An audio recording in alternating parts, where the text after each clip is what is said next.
नमस्कार साथियों, स्वागत करता हूं आप सभी का एक बार फिर से नए वीडियो में। साथियों, आज हम इसमें बात करेंगे रेलवे ग्रुप डी भर्ती परीक्षा के बारे में। साथियों, अभी हाल ही में एक कन्फ्यूजन निकल कर आ रहा है क्योंकि इसका जो नोटिफिकेशन है रेलवे ग्रुप डी का, इसका नोटिफिकेशन जारी कर दिया गया है और फॉर्म भी भरना शुरू हो गए हैं। 23 जनवरी से फॉर्म भरना शुरू हो गए हैं।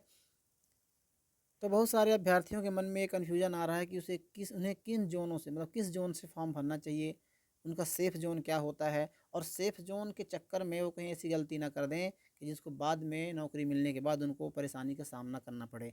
तो ऐसी क्या गलती हो सकती है, वो उसके बारे में हम बात करेंगे। साथ ही आपको सलाह दूँगा कि कौन से जोन से आपको आवेदन भरने चाहिए। तो साथ ही सबसे पहले मैं आपको बता देता हूँ कि आरआरबी जोन के अंतर्गत सेफ़ जोन क्या होता है। तो सेफ़ जोन में आपको बता दूँ साथियों, ये रेलवे के द्वारा ऐसा बताया हुआ कोई ज़ोन नहीं होता है कि रेलवे ने पर्टिकुलर डिसाइड किया हो कि ये सेफ ज़ोन है, यहाँ से फॉर्म भरें।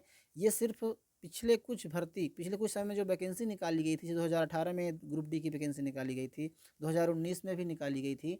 2019 में लगभग 1 लाख के आस-पास वैकेंसी निकाली गई थी। तो इन चीज़ों को देखते हुए एक अनुमान लगाया जाता है, क्योंकि आरआरबी ने अपने जो एग्ज़ाम है वो 16 आरआरबीज़ के माध्यम से करवाया है। जैसा कि आपको बता देता हूँ यहाँ पे, 16 आरआरबीज़ में अलग-अलग पदों पर वैकेंसी निकाली गई है। उसके हिसाब से वो एग्ज़ाम कंडक्ट करवाने वाले हैं। जैसे बात करें तो मुंबई ज़ोन में, इलाहाबाद में, यहाँ पे इतनी वैकेंसी है और इलाहाबाद ज़ोन है, अजमेर ज़ोन है, बेंगलोर। तो इस प्रकार से अलग-अलग ज़ोन में अलग-अलग वैकेंसी निकली हुई है, उसका आप नोटिफ़िकेशन में देख सकते हैं। तो उसके अकॉर्डिंग आप अनुमान लगा सकते हैं कि पिछली बार क्या कट ऑफ रहा है और इस बार क्या कट ऑफ रहेगा, तो उस पर क्या दिक्कत हो सकता है इस बार, उसमें बात कर लेते हैं। जैसे बात करें तो पिछली बार जो 2019 की तुलना इस बार से कर रहे हैं, तो पिछली बार मतलब 2019 में जो इलाहाबाद ज़ोन से, मतलब माफ़ कीजिए, अहमदाबाद ज़ोन से, जिसमें मुंबई, वेस्ट मुंबई भी आता है, इस ज़ोन से 10,734 पद निकाले गए थे। ठीक है, इतने पोस्ट वहाँ पे निकाली गई थी और उसका जो कट ऑफ रहा है जनरल कैटेगरी का, वो 62.67 रहा है। वहीं ईवीएस का 51 और ओबीसी का 58, एससी का 50.81। तो इस प्रकार से कट ऑफ देख सकते हैं, ये रहा है। और वहीं अजमेर की बात करें तो अजमेर का जो कट ऑफ रहा है वो 5,249 पद रहे हैं 2019 में और 68.32 अनरिजर्व कैटेगरी की वैकेंसी रही है, उस पर मतलब कट ऑफ रहा है। वहीं ओबीसी का 61.66 रहा है और एससी का 54.02 कट ऑफ रहा है। तो इस प्रकार से आप देख सकते हैं हर एक जोन के अलग अलग कट ऑफ रहे हैं। बात करें तो सबसे जो अधिकतम कट ऑफ रहा है वो वाले जोन रहे हैं, इसमें से आपके ये साउदर्न कोलकाता रांची जोन का रहा है, जिसमें 70.464। और उसके बाद बात करें तो चंडीगढ़ का सबसे ज़्यादा कट ऑफ रहा है, 70.98 जोन। तो ये हाई टफ जोन कहलाते हैं। और जिन भी जोन का जो कट ऑफ है वो कम रहा, जैसे बात करें तो बिलासपुर का भी कम रहा है। उसके बाद बात करें सिकंदराबाद का 57.38 रहा है। तो साथियों, इन चीज़ों को देख करके एक अनुमान लगाया जा सकता है कि इस जोन के जो कट ऑफ हैं वो कम जाते हैं, तो इस आधार पर हम इन्हें सेफ़ ज़ोन कह सकते हैं। लेकिन साथियों, मैं आपको बता दूं कि इस बार सेफ़ ज़ोन के हिसाब से यदि आप फॉर्म डालते हैं तो बहुत बड़ी आपकी गलती होगी, क्योंकि वैकेंसी में बहुत बड़ा अंतर देखने को इस बार मिल रहा है। क्योंकि पिछली बार जो वैकेंसी आई थी 1,03,769 वैकेंसी थी और इस बार केवल 32,438 वैकेंसी है। तो वैकेंसी मतलब आधे से भी कम है, या कहें कि 1/3 वैकेंसी है साथियों। तो बहुत कम वैकेंसी है और यदि आप सेफ जोन के चक्कर में फॉर्म रह करके फॉर्म डालते हैं तो बहुत बड़ी गलती होगी। तो मैं आप अब बता देता हूँ कि आपको फॉर्म कहाँ से भरना चाहिए।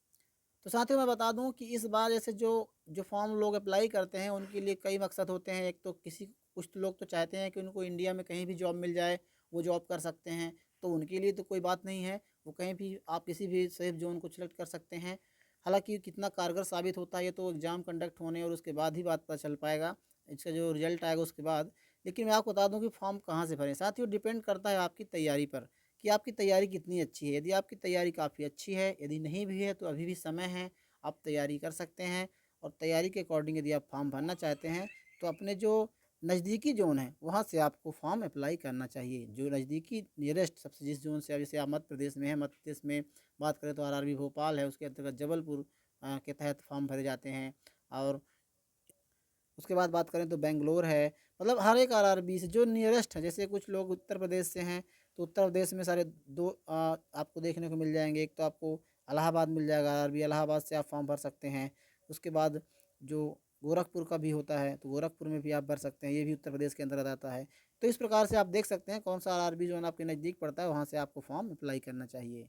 अब साथियों, बात कर लेते हैं कि यदि आप सेफ जोन है उसके चक्कर में फॉर्म डालते हैं, तो उसमें मैं आपको एक प्रॉब्लम बता देता हूँ कि क्या प्रॉब्लम आने वाले समय में नौकरी लगने के बाद फेस करते हैं, या अक्सर देखा गया है। होता क्या है साथियों कि कोई व्यक्ति यदि है वो उत्तर प्रदेश का है, और उत्तर प्रदेश का लड़का यदि हुबली जोन या कर्नाटक हुबली जोन या फिर गुवाहाटी जोन, मतलब जो आउट एरिया में होते हैं, वहाँ के लिए फॉर्म अप्लाई करता है।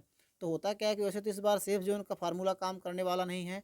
आप देख लेना आगे दिन उसका रिजल्ट जो आएगा उसके बाद पता चल जाएगा। तो सेफ जोन का कोई फार्मूला काम करने वाला नहीं, कंपटीशन आपको सेम देखने को मिलेगा। लेकिन ये है कि जो वैकेंसी के हिसाब से थोड़ा बहुत ऊपर नीचे हो सकता है।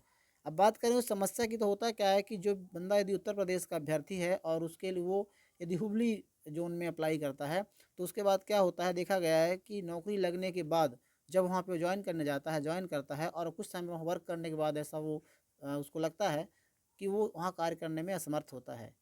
तो उस प्रकार से क्या है कि कई सारे लोग उस जॉब को छोड़ देते हैं। तो ये भी गलती एक होती है जो पहले इसको ध्यान में लोग नहीं रखते हैं, सेफ जोन के चक्कर में वहाँ पर फॉर्म भर देते हैं।